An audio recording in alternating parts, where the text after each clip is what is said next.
ॐ कर्पण्यदोषोपगतस्वभावगभृच्छामतां धर्मसमूढरेदः यश्रेयस्यानुस्थितं रोहिधन्मे शिष्यस्तेऽहं शाधिमां तां प्रपन्नम् ॐ नमो भगवते वासुदेवाय नमो भगवते वासुദേവായ ഓം ശ്രീകൃഷ്ണായ പരബ്രഹ്മണേ നമഃ. എല്ലാ സജ്ജനങ്ങൾക്കും ഗുരുവായൂരപ്പൻ്റെ നാമത്തിൽ സാഷ്ടാംഗ പ്രണാമം. ഉത്തരഗീതയിൽ 2-ാം അധ്യായം 10 ശ്ലോകങ്ങളാണ് നമ്മൾ കഴിഞ്ഞ ദിവസങ്ങളിൽ ചിന്തിച്ചത്. ഇന്ന് 11 തൊട്ട് 15 വരെയുള്ള ശ്ലോകങ്ങളാണ് ശ്രദ്ധിക്കേണ്ടത്.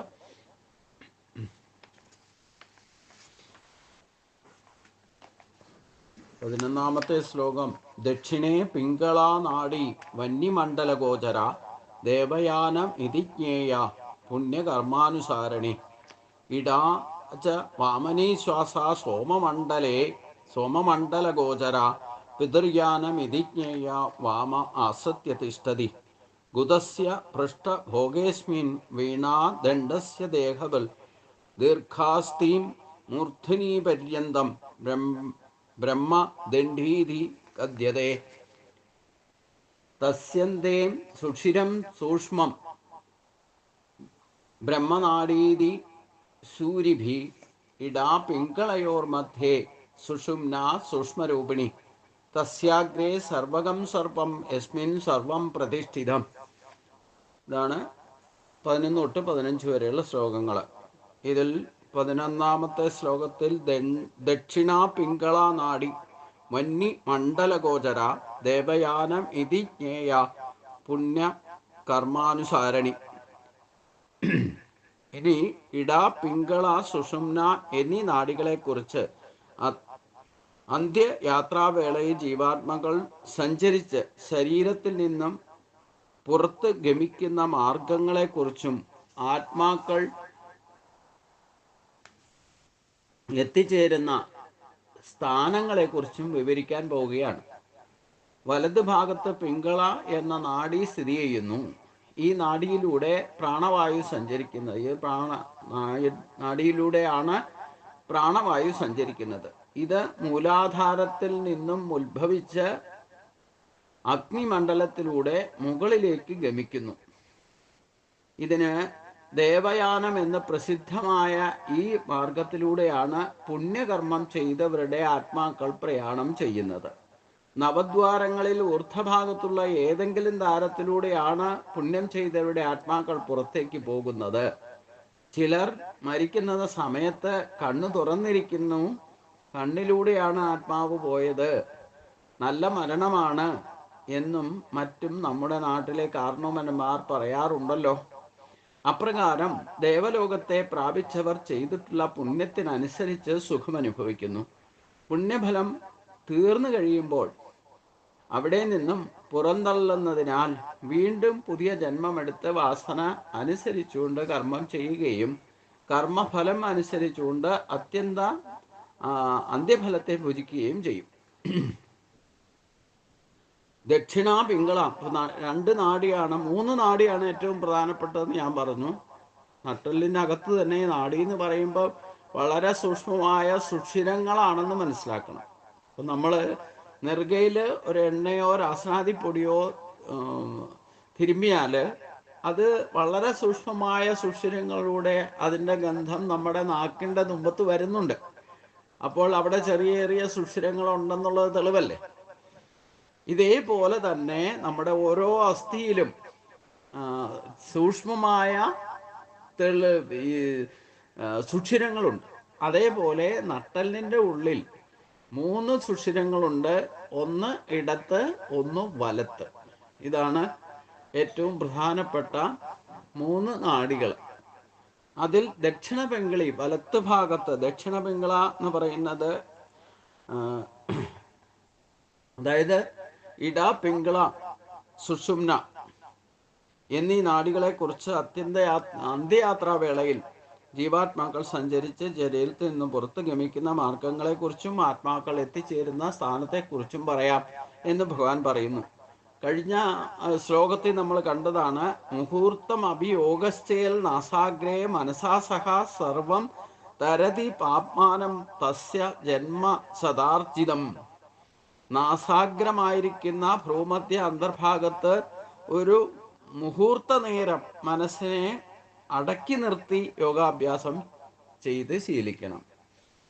അങ്ങനെ ചെയ്യുന്ന യോഗിക്ക് അവൻ്റെ 100 ജന്മങ്ങളിലെ സർവപാപങ്ങളും, അതായത് കർമ്മബന്ധനങ്ങൾ ഇല്ലാതെ നശിക്കുന്നതാണ്. അപ്പോൾ മുഹൂർത്ത നേരവും അതിലധികവും അഭ്യസിച്ച് നിത്യം പരിശീലിക്കുന്നവന് കിട്ടുന്ന ഗുണം എന്തെന്ന് ഊഹിച്ചു കൊള്ളുക എന്ന് പറഞ്ഞു.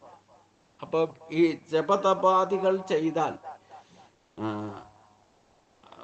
ഇപ്പം ജ്ഞാനം ലഭിച്ച ജ്ഞാനയോഗമാർഗം സ്വീകരിച്ചാലും വേണ്ടില്ല, യോഗമാർഗം സ്വീകരിച്ചാലും വേണ്ടില്ല, ഭക്തിമാർഗം സ്വീകരിച്ചാലും വേണ്ടില്ല, അവിടെ എല്ലാം നട്ടല് നിവർത്തി ഇരുന്നു കൊണ്ട് വേണം നമ്മൾ ഈ ഏത് മാർഗത്തിലും ധ്യാനം ശീലിക്കാൻ. ഈ 3 മാർഗത്തിനും കോമൺ ആയിട്ടുള്ളതാണ് ധ്യാനം ശീലിക്കണം എന്ന് പറയുന്നത്.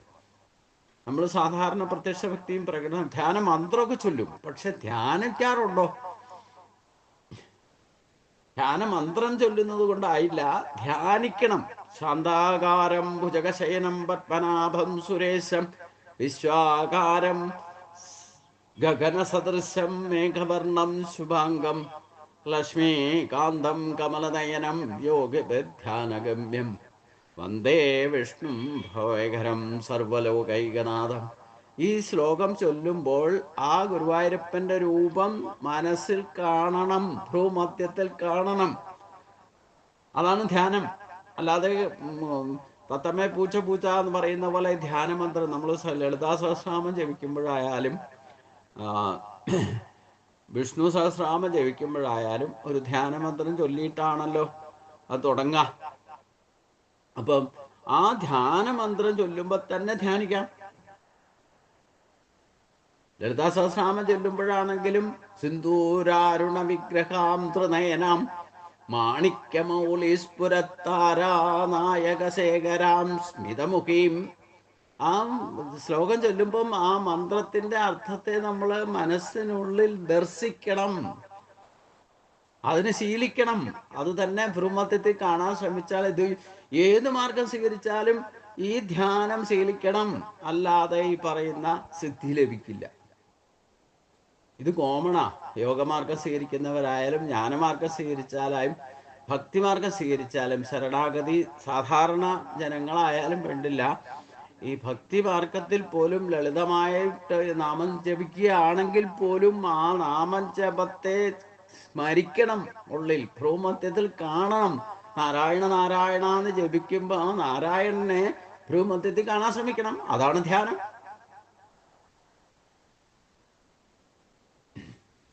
അത്രയും നേരെയെങ്കിലും, അതാണ് ഇവിടെ പറഞ്ഞത്, മുഹൂർത്ത നേരം മനസ്സ് അടക്കി ഭ്രൂമധ്യത്തിൽ ശ്രദ്ധിക്കാൻ സാധിച്ചാൽ അതിനു വേണ്ടി ശീലിക്കണം. അതാണ് യോഗം എന്ന് പറയുന്നത്.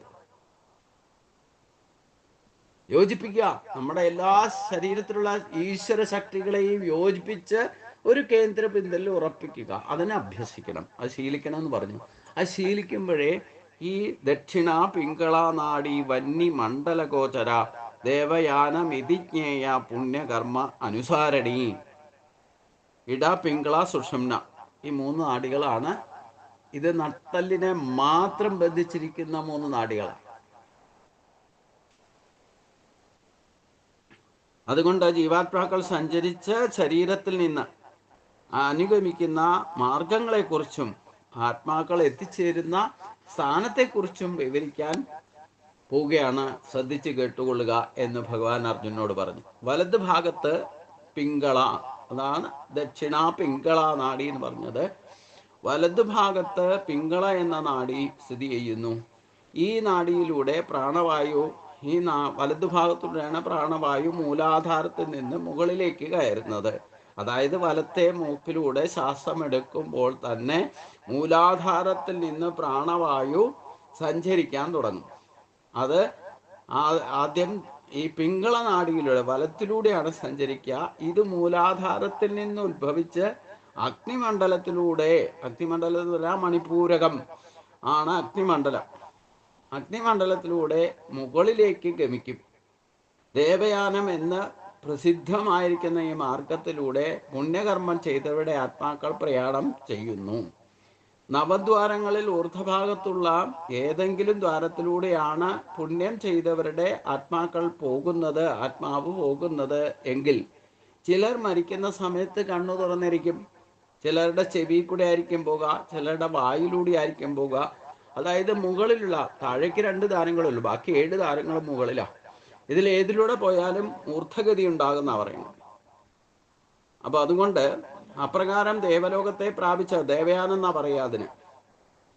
പുണ്യത്തിനനുസരിച്ച് സുഖം അനുഭവിക്കും. പുണ്യഫലം തീർന്നു കഴിയുമ്പോൾ അവിടെ വീണ്ടും ജനിക്കാൻ ഇടവരും. അപ്പൊ ഇടത്തൂടെയാണ് പോകുന്നതെങ്കിൽ അത് ദേവയാനത്തിലൂടെ പോയാലും ഊർധ്വമൂലത്തിലുള്ള 7 ദ്വാരങ്ങളിൽ ഏത് ദ്വാരത്തിലൂടെ പോയാലും പുണ്യകർമ്മം ചെയ്തവർക്കാണ് ഇത് സാധിക്കുക. അപ്പോൾ ഊർധ്വമൂലത്തിൽ എന്ന് പറഞ്ഞാൽ പിതൃലോകത്തിൽ പോയിട്ട് ആ ശ്രേഷ്ഠരായിട്ടുള്ള ആത്മാക്കളുടെ കൂടെ കുറച്ചു കാലം വസിക്കും, അതിൻ്റെ സുഖമൊക്കെ അനുഭവിക്കും. സൂക്ഷ്മ ശരീരത്തോടു കൂടി അതൊക്കെ കുറേയൊക്കെ നമുക്ക് അനുഭവങ്ങളും സദ്ഗുരുക്കന്മാരെ അവിടെ സദാത്മാക്കളെയൊക്കെ ആയിട്ട് കാണാനും അവർ മാർഗദർശനം നൽകുകയൊക്കെ ചെയ്യും. അപ്പം അതാണ് പിതൃലോകത്തിൽ 7 മണ്ഡലങ്ങളുണ്ട്. ഇപ്പം ഇത് സാധിക്കുന്നവർക്ക് 5-6 മണ്ഡലത്തിലേക്കായിരിക്കും പോവുക. ഇവിടുന്ന് ഈ 7 ദ്വാരങ്ങളിലൂടെ ഏത് പോയാലും വേണ്ടില്ല, 5-6 മണ്ഡലത്തിലായിരിക്കും ചെല്ലുക. അപ്പോൾ അവിടെ ചെല്ലുമ്പോൾ നമ്മളെ കാത്തിരിക്കുന്നവരൊക്കെ ഉണ്ടാവും, മാർഗദർശനം വീണ്ടും തരും. വീണ്ടും പുണ്യകർമ്മം തീരുന്ന സമയത്ത് ഇവർ തന്നെ നമുക്ക് ഗൈഡ് ചെയ്യും. നിങ്ങൾ താഴേക്ക് ഭൂമിയിൽ പോയാൽ മാത്രമേ അനന്തരഗതി സുനിശ്ചിതമാക്കാൻ സാധിക്കൂ, എളുപ്പത്തിൽ സാധിക്കും എന്ന് പറഞ്ഞിട്ട് വീണ്ടും ശരീരം എടുത്ത് ക്ഷീണയും പുണ്യം അർത്ഥലോകം വിശാലം എന്നൊക്കെ ഗീതയിലും 9-ാം അധ്യായത്തിൽ നമ്മളെ കാണിച്ചു തരുന്നുണ്ട് ഭഗവാൻ. അപ്പം അങ്ങനെ പുണ്യലോകം പുണ്യത്തിനനുസരിച്ചുകൊണ്ട് സുഖം അനുഭവിക്കും. പുണ്യഫലം തീർന്നു കഴിയുമ്പോൾ അവിടെ നിന്നും പുറന്തള്ളുന്നതിനാൽ വീണ്ടും പുതിയ ജന്മമെടുത്ത് ഭൂമിയിൽ വന്ന് ജനിക്കും. അത് വാസന അനുസരിച്ചുകൊണ്ട് കർമ്മം ചെയ്യുകയും കർമ്മഫലത്തിനനുസരിച്ചോ അത്യന്ത ഫലത്തെ അന്തിമ ഫലത്തെ അഭുജിക്കുകയും ചെയ്യും. അപ്പം അതുകൊണ്ട് അത് പുണ്യം ചെയ്താലും പാപം ചെയ്താലും ശരിക്കും പറഞ്ഞാൽ ഈ ഭൂമിയിൽ തന്നെയാണ് അതിൻ്റെ സുഖവും ദുഃഖവും ഒക്കെ അനുഭവിക്കുക. സൂക്ഷ്മ ശരീരത്തിൽ പോയാലും നമുക്ക് സദ്ഗതി വരും. മുകളിലേക്ക് ചെന്നാൽ ഈ പറയുന്ന 5-6 മണ്ഡലത്തിലൊക്കെ ആയിരിക്കും പോകുകയും വീഴുക. വീണ്ടും ഇത് അനുഭവിക്കാൻ വേണ്ടിയിട്ട് ശരീരപ്രാപ്തി വേണം. ആത്മാവ് മാത്രമായിട്ടൊന്നും അനുഭവിക്കാൻ സാധ്യമല്ല. കുറച്ചു കാലം നമുക്ക് സദാത്മാക്കളുടെ കൂടെയൊക്കെ അവിടെ വർദ്ധിക്കാം, അവിടെ തന്നെ വർദ്ധിച്ചുകൊണ്ട് ഉയരുകയും ചെയ്യാം. പക്ഷെ അവിടെ വർദ്ധിച്ചാൽ എന്താ കുഴപ്പമെന്ന് ചോദിച്ചു കഴിഞ്ഞാൽ എളുപ്പം സാധിക്കില്ല. കുറേയധികം സ്ലോ മോഷൻ, കാലം ഇരട്ടി ഭൂമിയിൽ വന്നിട്ട് സാധിക്കുന്നത് എൻ്റെ 4 ഇരട്ടി സമയം എടുക്കും അവിടുന്ന് അപ്ഗ്രേഡേഷൻ കിട്ടുന്നത്. അപ്പം നമ്മുടെ ഗുരുക്കന്മാർ അവിടുന്ന് തന്നെ ഉപദേശിക്കും, നിങ്ങൾ ഈ സൂക്ഷ്മ ശരീരം വിട്ടിട്ട് സ്ഥൂല ശരീരം എടുക്കണം, എന്നാലേ നിങ്ങൾക്ക് പെട്ടെന്ന് അപ്ഗ്രേഡേഷൻ കിട്ടുള്ളൂ എന്ന് പറയും. അപ്പോൾ അതനുസരിച്ചുകൊണ്ട് നമ്മുടെ ഇച്ഛ അനുസരിച്ചുകൊണ്ട് തന്നെ നമ്മൾ ആരുടെയെങ്കിലും മക്കളുടെ മക്കളായിട്ടോ അല്ലെങ്കിൽ അതുപോലെ ശ്രേഷ്ഠമായ കുലത്തിലൊക്കെ വന്ന് ജനിക്കും. അപ്പം അവിടെ നിന്നാണ് വീണ്ടും ഈ സുഖദുഃഖങ്ങളൊക്കെ അനുഭവിച്ച് തീർന്നാൽ വീണ്ടും മർത്യലോകം വിശാലം, മനുഷ്യജന്മത്തിൻ്റെ ശ്രേഷ്ഠത എന്താണെന്ന് മനസ്സിലാക്കി വീണ്ടും ഉയരാനുള്ള ചാൻസ് കിട്ടും. അഥവാ ഭൂമിയിൽ വന്നാൽ എന്താ കുഴപ്പമെന്ന് ചോദിച്ചു കഴിഞ്ഞാൽ അവിടെ 2 കാറ്റഗറി, 2 മണ്ഡലത്തിൽ, ഇല്ലെങ്കിൽ 1, 2, 3, 4 മണ്ഡലങ്ങളിലാണ് ദുഷ്ടാത്മാക്കൾ ഇല്ലെങ്കിൽ പാപം ചെയ്തവർ വസിക്കുക എന്ന് പറയും. സൂക്ഷ്മ ശരീരത്തിലാണെങ്കിലും അവിടെയും കാറ്റഗറൈസ് ചെയ്തിട്ടുണ്ട്. സദ്ധാത്മാക്കളാണ് 5, 6, 7 മണ്ഡലങ്ങളിലുള്ളത്. അപ്പോൾ അത് 2 കാറ്റഗറിയിലാണ് അവിടെ ജീവിക്കാൻ സാധിക്കുക. അവരൊരിക്കലും മിങ്കിളാകാൻ അനുവദിക്കില്ല. പക്ഷെ ഭൂമിയിലേക്ക് വന്നാൽ എന്താ കുഴപ്പമെന്ന് ചോദിച്ചു കഴിഞ്ഞാൽ ഈ 2 കൂട്ടരും വരും. ഇവിടെ അപ്ഗ്രേഡേഷൻ കിട്ടാൻ വേണ്ടിയിട്ട് 1, 2, 3 മണ്ഡലങ്ങളിൽ പെട്ടവരും വരും, ഈ മുകളിലുള്ളവരും വരും. 7ാമത്തെ മണ്ഡലത്തിലെത്തിയ ആൾ പോലും മനുഷ്യനായിട്ട് ജനിച്ചാലേ അപ്ഗ്രേഡേഷൻ കിട്ടുള്ളൂ എന്ന് പറയുമ്പോൾ അവരും വരും. അപ്പോൾ ഇത് ഒരു കുടുംബത്തിൽ തന്നെ ചിലപ്പം ഈ പറയുന്ന 7 മണ്ഡലത്തിലോ മെമ്പർഷിപ്പ് പഴയ കൂട്ടുകുടുംബമൊക്കെ ആണെങ്കിൽ 7 മണ്ഡലത്തിലുള്ളവരും ചിലപ്പോൾ 1 മണ്ഡലത്തിൽ വരും. അപ്പോൾ അവരവരുടെ കർമ്മഫലം അനുസരിച്ചുകൊണ്ട് സുഖവും ദുഃഖവും ഒക്കെ അനുഭവിക്കും. അപ്പോൾ അപ്ഗ്രേഡേഷൻ കിട്ടുന്നതനുസരിച്ച് ബിസിനസ് ശ്രേഷ്ഠമായ പദവിയിലേക്ക് അവർ ഇൻഡിവിജ്വലി ഉയരുക തന്നെ ചെയ്യും, യാതൊരു സംശയമില്ല. പക്ഷെ എന്താ കുഴപ്പമെന്ന് ചോദിച്ചു കഴിഞ്ഞാൽ മിങ്കിളായിട്ട് ജീവിക്കുമ്പം ചിലപ്പോൾ ആരുടെയെങ്കിലും കർമ്മവാസന ബന്ധത്തിൽ സംഘദോഷവും സമ്പർക്കദോഷവും ഒക്കെ ഉണ്ടാവും. അപ്പോൾ വീണ്ടും ബന്ധനത്തിൽപ്പെടും. അപ്പോൾ അതുകൊണ്ട് വാസന അനുസരിച്ചുകൊണ്ട് അത് പറയാൻ ഇവിടെ ജന്മമെടുത്ത് വാസന അനുസരിച്ചുകൊണ്ട് കർമ്മം ചെയ്യും. ആ കർമ്മഫലം അനുസരിച്ചുകൊണ്ട് അന്ത്യഫലത്തെ ഭജിക്കും. അതായത് പിന്നീട് ചെയ്യുന്ന കർമ്മത്തിൻ്റെ ഫലം അനുസരിച്ചുകൊണ്ടായിരിക്കും വീണ്ടും അന്ത്യഫലം വരിക. റിസൾട്ട് പിന്നെയും മാറും. അതാണ് ഭഗവാൻ പറഞ്ഞത് ഘനകർമ്മണോഗതി എന്ന് പറഞ്ഞ്. അപ്പൊ ഇവിടെ തന്നെ കർമ്മണോഖി ബോധവ്യം ബോധവ്യം ച വികർമ്മണാഘ അകർമ്മണശ്ച ബോധവ്യം ഗഹനാകർമ്മണോഗതി. നമ്മൾ വീണ്ടും വന്ന് ജനിക്കാൻ ഇടവന്നാൽ അവിടെ നമുക്ക് നല്ല ബോധം ഉണ്ടായിരിക്കണം, ആത്മബോധത്തോടു കൂടി ജീവിക്കണം. ഇല്ലെങ്കിൽ സംഘദോഷവും സമ്പർക്കദോഷവും ഒക്കെ ഉണ്ടായി കഴിഞ്ഞാൽ വീണ്ടും ബന്ധനത്തിൽ പോയിപ്പെടും. അതാണ് ഇവിടെ എടുത്തു പറയുന്നത്. കർമ്മഫലമനുസരിച്ച് അന്ത്യഫലത്തെ പൂജിക്കുക എന്ന് പറഞ്ഞാൽ കർമ്മത്തിന്റെ ഗതി ഗഹനമാണെന്ന് ഭഗവാൻ പറഞ്ഞതുകൊണ്ടാണ്. അപ്പം ബ്രഹ്മചാരി ആയാലും വേണ്ടില്ല, വീണ്ടും വന്ന് ജനിക്കാനിടവന്നാൽ ചിലപ്പോൾ ഈ ജന്മവാസനയും കർമ്മവാസനയൊക്കെ പെട്ടിട്ട് സംഘദോഷവും സമ്പർക്കദോഷവും ഉണ്ടാകും. നേരത്തെ ഉണ്ടായിരുന്നതിൽ കൂടുതൽ ബന്ധനത്തിൽ ചിലപ്പോൾ പെടാം, ചിലപ്പോൾ അപ്ഗ്രഡേഷൻ കിട്ടുകയും ചെയ്യാം. അത് നമ്മൾ എങ്ങനെ ജീവിക്കുന്നു, ആത്മബോധത്തോടെ പ്രവർത്തിച്ചാൽ വളരെ കൃത്യമായിട്ട് പ്രവർത്തിക്കാൻ സാധിക്കും. എത്ര മിങ്കിളായാലും വേണ്ടില്ല, നമ്മൾ നമ്മളായിട്ട് നിന്നാൽ മതി. അപ്പൊ വിശാല ബുദ്ധിയും സേവനത്തിനൊക്കെ പുറപ്പെടുമ്പോഴാണ് ചിലപ്പോൾ ഈ സംഘദോഷവും സമ്പർക്കദോഷവും ഒക്കെ ഉണ്ടാകുക. അപ്പം വളരെ സൂക്ഷിച്ച് അലോട്ടായതുകൊണ്ടാണ് ഭഗവാൻ എന്നോട് തന്നെ പറഞ്ഞിരിക്കുന്നത് മരുഭൂമിയുടെ ഒറ്റയ്ക്കാ സഞ്ചരിക്കുന്നതെന്ന് വിചാരിച്ചോണം. കാരണം ഈ രണ്ടു കൂട്ടരുടെ ഇടയിൽ കൂടെയാണ് നമ്മൾ പോകുന്നത്. അപ്പൊ ഞാൻ ഇന്നലെ പറഞ്ഞല്ലോ, ഞാനൊരു ശ്രേഷ്ഠമായ കാര്യം ചെയ്യാൻ പുറപ്പെടുമ്പം ചിലർ അനുഗ്രഹിച്ചവരുണ്ട്, ചിലർ പറഞ്ഞു കുടുംബത്തിൽ നിന്ന് ഇങ്ങനെ ഒരാൾ ഇറങ്ങി പുറപ്പെട്ടത് എന്തായാലും ഞങ്ങൾക്കും കൂടെ അനുഗ്രഹത്തിന് പാത്രമാകുമെന്ന് പറഞ്ഞവരുണ്ട്. ചിലർ ചോദിച്ചു എന്തിനാണ് ഇതിനൊക്കെ പോകുന്നത്, എന്തിൻ്റെ പുറപ്പാടാ നിനക്ക്, എന്തിൻ്റെ സൂക്കേടാ എന്ന് വരെ ചോദിച്ചവരുണ്ട്. അപ്പം ഈ ഒരേ കുടുംബത്തിൽ തന്നെ പെട്ടവരാണെങ്കിലും ഇങ്ങനെ പല സ്വഭാവമുള്ളവരുണ്ടാവും. അതുകൊണ്ട് നമ്മൾ വ്യാകുലപ്പെടേണ്ടതില്ല. ഈ ഭൂമിയിൽ വന്നു കഴിഞ്ഞാൽ ഇങ്ങനെയായിരിക്കും. ഞാൻ പറഞ്ഞല്ലോ, കുടുംബത്തിൽ തന്നെ 7 മണ്ഡലത്തിലുള്ളവരും ചിലപ്പോൾ കൂട്ടുകുടുംബ വ്യവസ്ഥയിലൊക്കെയാണ് ഒന്നിച്ച് ഒരേ കുടുംബത്തിൽ. ഞാൻ വേറെ വേറെ താമസിക്കുകയാണെങ്കിൽ തന്നെ ഈ 7 മണ്ഡലത്തിലുള്ളവരും ചിലപ്പോൾ ഒരു കുടുംബത്തിൽ വരും.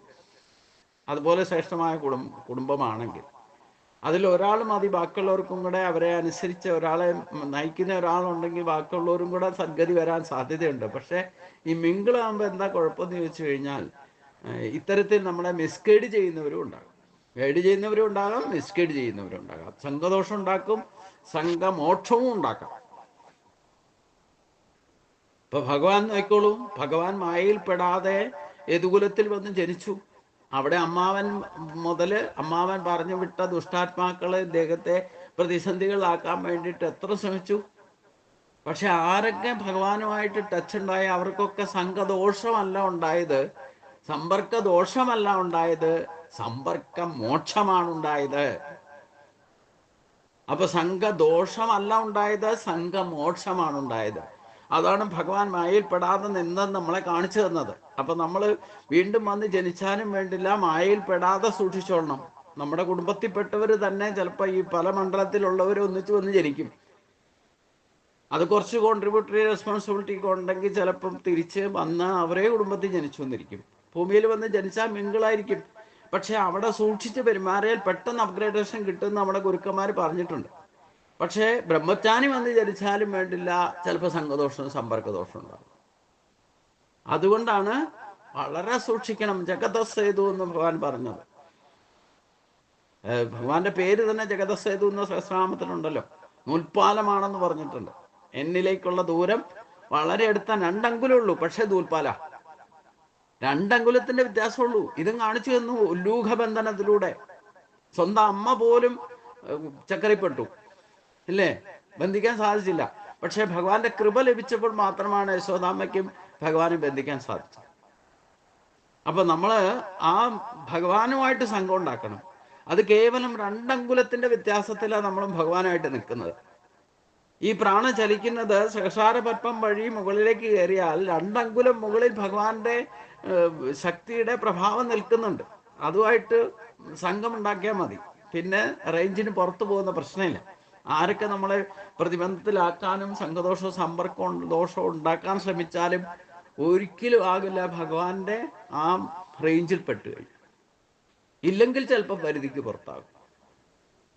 ഇവിടെ തന്നെ പറഞ്ഞല്ലോ, പുണ്യകർമ്മം ചെയ്തതിൻ്റെ ആ ദേവലോകത്തെ പ്രാപിച്ചവർ ചെയ്തിട്ടുള്ള പുണ്യകർമ്മം അനുസരിച്ചു കൊണ്ടുള്ള സുഖം അനുഭവിക്കുക എന്ന് പറഞ്ഞാൽ അവിടെയല്ല സുഖം അനുഭവിക്കുക. അവിടെ നിന്ന് ഭൂമിയിൽ വന്നിട്ടാണ് ഈ സ്വർഗപ്രാപ്തി പുണ്യകർമ്മത്തിന്റെ ഫലം സുഖമൊക്കെ അനുഭവിക്കുക.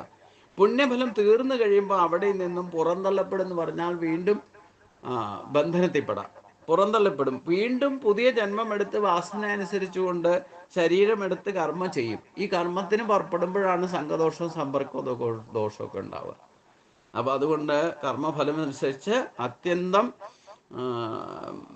അന്ത്യഫലത്തെ അനുസരിച്ചുകൊണ്ടായിരിക്കും പിന്നെ അനന്തരഗതി. പിന്നെ നമ്മൾ ചെയ്യുന്ന കർമ്മം സംഘദോഷവും സമ്പർക്കദോഷവും ഒക്കെ ഉണ്ടാകാം. നിർമ്മാണമോഹാജിത സംഘദോഷ അധ്യാത്മനിത്യ വിനിവർത്തകാമക ദ്വന്ദ്വൈർ വിമുക്ത സുഖദുഃഖ സഞ്ജയ് ഗച്ഛന്ത മൂഢാപതമവ്യം തത്. ഈ ഒരു പദത്തിൽ നിന്നുകൊണ്ട് അനായസന ജീവിതം നയിക്കണം. ഒരു കാരണവശാലും മോഹവലയത്തിൽപ്പെടരുത്, സംഘദോഷവും സമ്പർക്കദോഷവും ഉണ്ടാക്കരുത്. ആധ്യാത്മിക നിത്യനായിട്ട് നിൽക്കണം, ദ്വന്ദ്വത്തെ ജയിക്കണം, സുഖദുഃഖങ്ങളെ എന്തു വന്നാലും അതിനെയൊക്കെ സഹിക്കണം. അതിനാണ് അതിനെ ജയിക്കുക എന്ന് പറയുന്നത്. അപ്പോൾ ദ്വന്ദ്ഭാവം ഇല്ലാതെ വരും, അദ്വൈത അനുഭൂതി ഉണ്ടാകും. അതാണ് ശ്രേഷ്ഠമായ അനായാസന ജീവിതം എന്ന് പറയുന്നത്. പിന്നെ ആ ഒരു ലെവലിൽ നമ്മൾ ജീവിച്ചു പോയാൽ എത്ര മിങ്കിളായാലും ഈ പറയുന്ന ഒരേ കുടുംബത്തിൽ തന്നെ പല സ്വഭാവമുള്ളായാലും വേണ്ടില്ല, അതിനെയൊക്കെ നമുക്ക് അനായാസേന അവരുടെ ഒപ്പം പ്രസന്ന ചിത്തനായിക്കൊണ്ട് അനായാസന സ്വയം ബുദ്ധിമുട്ടാതെ മറ്റൊരാളെ ബുദ്ധിമുട്ടിക്കാതെ ജീവിതം നയിക്കാൻ സാധിച്ചാൽ അതാണ് ഗച്ഛന്ത്യ മൂഢ പദം അവ്യയം തത് എന്ന് പറഞ്ഞത്. ഇത് പറഞ്ഞത് ഈ 11ാമത്തെ ശ്ലോകത്തിൽ വലത്തെ വശത്തുള്ള ദക്ഷിണാനാഡിയെ, ദക്ഷിണ പിങ്കള എന്ന നാഡിയാണ് പറഞ്ഞത്. ഇനി അടുത്ത് ഇടാച വാമനീശ്വാസ സോമമണ്ഡല ഗോചര പിതൃയാനം ഇതിജ്ഞേയോ വാമ ആശ്രിത്യ തിഷ്ഠതി. ഇടാനാഡി എന്ന് പറഞ്ഞാൽ ഇടതുവശത്തെ ഒന്ന് സൂര്യനാഡിയാണ് ആദ്യം പറഞ്ഞത്, അതാണ് പിങ്കള എന്ന് പറയുന്നത്. വലതുവശത്തെ നാഡിയാണ് സൂര്യനാഡി. ഇനി വാമനാഡി എന്ന് പറയുന്നത് ഇടതുവശത്തെ നാഡിയാണ്, അത് ചന്ദ്രനാഡി ആയിട്ടാണ് അറിയപ്പെടുന്നത്. ഇതിലൂടെ ശ്വാസവായു അഥവാ അപാനൻ നാസാഗ്രത്തിൽ നിന്നും ശരീരത്തിലൂടെ താഴേക്ക് പോകും. ഈ നാഡി ഭ്രൂമധ്യമാകുന്ന നാസാഗ്രദേശത്ത് നിന്നും ഉത്ഭവിച്ച് ചന്ദ്രമണ്ഡലത്തിലൂടെ സഞ്ചരിച്ച് താഴോട്ട് ഗമിക്കും. പിതൃയാനം എന്നറിയപ്പെടുന്ന ഈ നാഡീമാർഗം മൂലാധാര ദേശത്ത് ചെന്ന് അവസാനിക്കും. മറ്റത് മുകളിലേക്ക് എടുക്കുന്ന ശ്വാസത്തെയാണ് ഇവിടെ സൂര്യനാഡി എന്ന് പറയുന്നത്. അത് നിശ്വാസവായുവായിട്ട് അപാനനായിട്ട് പരിണമിച്ച് മൂലാധാരത്തിലേക്ക് തിരിച്ചു പോകുന്ന സഞ്ചരിക്കുന്ന അവസ്ഥയ്ക്കാണ് ഇവിടെ ഇടാനാഡിയുടെ അഥവാ പിതൃയാനം. സൂര്യനാഡി ദേവയാനമാണ്. ചന്ദ്രനാഡി അഥവാ ഇടതുവശത്തെ നാഡി ഇടാനാഡി എന്നറിയപ്പെടുന്നത് അത് ചന്ദ്രനാഡിയാണ്. ആ നാഡി ഭ്രൂമധ്യത്തിൽ നിന്ന് ഉത്ഭവിച്ച് താഴെ ചന്ദ്രമണ്ഡലത്തിലൂടെ സഞ്ചരിച്ച് താഴേക്ക് ഗമിക്കും. പിതൃയാനം എന്നാണ് ഈ നാഡീമാർഗം. മൂലാധാര ദേശത്ത് നിന്ന് അവസാനിക്കും. പുണ്യം ചെയ്യാത്തവരുടെ ആത്മാവ് ഈ മാർഗത്തിലൂടെ ഗമിച്ച് മൂലാധാര ഭാഗത്തെത്തി അധോ ഭാഗത്തുകൂടി ഏതെങ്കിലും ദ്വാരത്തിലൂടെ പുറത്തേക്ക് പോകും. ചിലർ മരിക്കുമ്പോൾ മലമൂത്ര വിസർജനം ചെയ്തു എന്ന് പറയും. ഗുദത്തിലൂടെയാണ് പ്രാണൻ പോയത്. അത് ശ്രേഷ്ഠമായ മരണമല്ല, അഥവാ അധോ മുഖത്തേക്കാണ് പ്രാണൻ പോകുന്നത് എന്നാണ് സാധാരണ മറ്റുള്ളവരും പറയാറുള്ളത്. അടുത്ത കാലത്ത് യോഗീശ്വരൻ എന്ന് പറയുന്ന ലോകപ്രസിദ്ധനായിരിക്കുന്ന ഒരു സ്വാമി മല വിസർജനത്തിന് കക്കൂസിൽ ചെന്നിരുന്നപ്പോൾ അവിടെ വെച്ച് പ്രാണൻ പോയതായിട്ട് പത്രവാർത്തകളിൽ നിന്നും മനസ്സിലായി. ഈ വിധത്തിലുള്ള അന്ത്യത്തിൽ നിന്നും അദ്ദേഹം ഒരു യോഗിയായിരുന്നില്ലെന്നും പുണ്യകർമ്മങ്ങൾ പോലും ചെയ്യാതെ വാചകസത്ത് മാത്രം നടത്തിയിരുന്ന ഒരു കുയോഗി ആയിരുന്നു എന്നും നമുക്ക് ബോധ്യമാകുന്നതാണ്. പിതൃയാനത്തിലൂടെ പിതൃലോകം പ്രാപിച്ചവർ ചെയ്ത ദുഷ്കർമ്മത്തിനനുസരിച്ചുകൊണ്ട് കഷ്ടതകൾ അനുഭവിച്ച് വീണ്ടും ജനിച്ച് കർമ്മബന്ധനങ്ങളെ പ്രാപിക്കും. അതായത് അപാനവായുവിലൂടെയാണ് ശ്വാസം വിടുന്നത്. ആ അധോമുഖത്തൂടെയാണ് എന്ന് പറഞ്ഞാൽ ഒന്നുകിൽ മലദ്വാരത്തിലൂടെ, ഇല്ലെങ്കിൽ മൂത്രമൊഴിക്കുന്ന ജനനേന്ദ്രിയത്തിലൂടെ ശ്വാസം പോകാൻ. ഇതാണ് 2 ദ്വാരങ്ങളുള്ളൂ എന്ന് പറഞ്ഞാൽ അധോമുഖത്ത് ഈ 2 ദ്വാരങ്ങളേ ഉള്ളൂ. അപ്പം ഇതിലൂടെ മിക്കവാറും സാധാരണ ഡെത്തൊക്കെ സംഭവിക്കുന്നത് മരണസമയത്ത് ഈ മലമൂത്ര വിസർജനങ്ങൾ അറിയാതെ തന്നെ പോകും. ആ സമയത്ത് പ്രാണൻ പോയാൽ അത് പിതൃയാനമാണ്. അതായത് പിതൃലോകം വരെ പോകാൻ സാധിക്കും, അവിടെ തിരിച്ചു വരും. അതാണ് ഊർധം ഗച്ഛന്തി സത്വസ മധ്യേ തിഷ്ഠന്തി രജസ അതോ ഗച്ഛന്തി താമസ എന്ന് പറയുന്നു. അപ്പം മനുഷ്യജന്മത്തിലേക്ക് പോകണമെങ്കിലും അതിനും ശ്രേഷ്ഠമായ പ്രാണൻ പോകുന്നതനുസരിച്ചുകൊണ്ടായിരിക്കും അതിൻ്റെ ഗതി.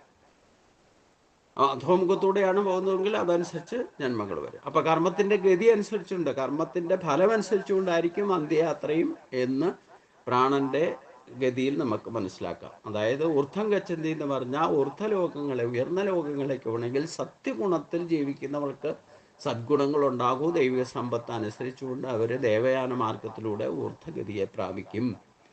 മധ്യേ തിഷ്ഠന്തി രജസ എന്ന് പറഞ്ഞാൽ അത് കൂടുതലും മനുഷ്യർ രജോ ഗുണാത്മകമായ സ്വഭാവത്താലാണ് ജീവിക്കുന്നത്. കണ്ടതിൻ്റെയും കേട്ടതിൻ്റെയും പിന്നാലെയൊക്കെ പരക്കം പായും ഇന്ദ്രിയ ഭോഗസുഖങ്ങൾക്ക് വേണ്ടിയിട്ടാണ് ജീവിതം നയിക്കുന്നത്, യാതൊരു സംശയവുമില്ല.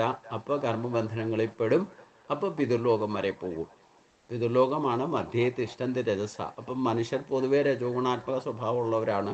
അപ്പോൾ പിതൃലോകം വരെ പോകുള്ളൂ. തിരിച്ച് അതേപടി കർമ്മഫലങ്ങൾ അനുഭവിക്കാൻ വേണ്ടിയിട്ട് അതേ കുടുംബത്തിൽ തന്നെ പിൻഗാമികളായിട്ട് വന്ന് ജനിക്കും. ഇനി അതിലും അധോഗതിയിലേക്കാണ് പോകുന്നതിനും കൊണ്ടല്ലോ മനുഷ്യജന്മം കിട്ടിയിട്ട് മൃഗതുല്യരായിട്ട് തമോ ഗുണവും രജോ ഗുണത്തിനും അതിൽ തമോ ഗുണ ആധിക്യത്തിൽ ജീവിച്ചാൽ അവർക്ക് അധോ ഗച്ഛന്തി താമസ, തമസ്സിന് പ്രാധാന്യം കൊടുത്തുകൊണ്ടാണ് ജീവിക്കുന്നതെങ്കിൽ അവർ പക്ഷിമൃഗാദികളുടെ യോനികളിലേക്ക് വരെ പോകാം. അപ്പൊ ഈ 3 ഓപ്ഷനിൽ നമുക്ക് ഏത് വേണേലും സെലക്ട് ചെയ്യാമെന്നർത്ഥം.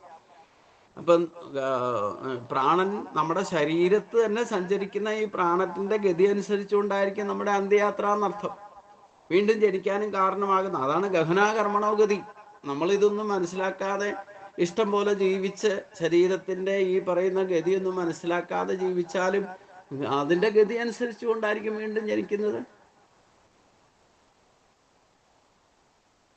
അപ്പോൾ ഭക്തിമാർഗത്തിൽ സഞ്ചരിക്കുന്നവർക്കാണ് ഇതൊക്കെ അറിയാനുള്ള ജിജ്ഞാസയും അല്പമാത്രമെങ്കിലും സാന്നിധ്യമാത്രത്തിൽ ജീവിതത്തിൽ എത്രയോ സമയം നമ്മൾ എത്രയോ ജന്മങ്ങൾ വേസ്റ്റായിപ്പോയി. ഈ ജന്മത്തിൽ തന്നെ എത്രയോ ദിവസങ്ങളും ആയുസ്സും വയസ്സും നമ്മുടെ നഷ്ടമായിരിക്കുന്നു.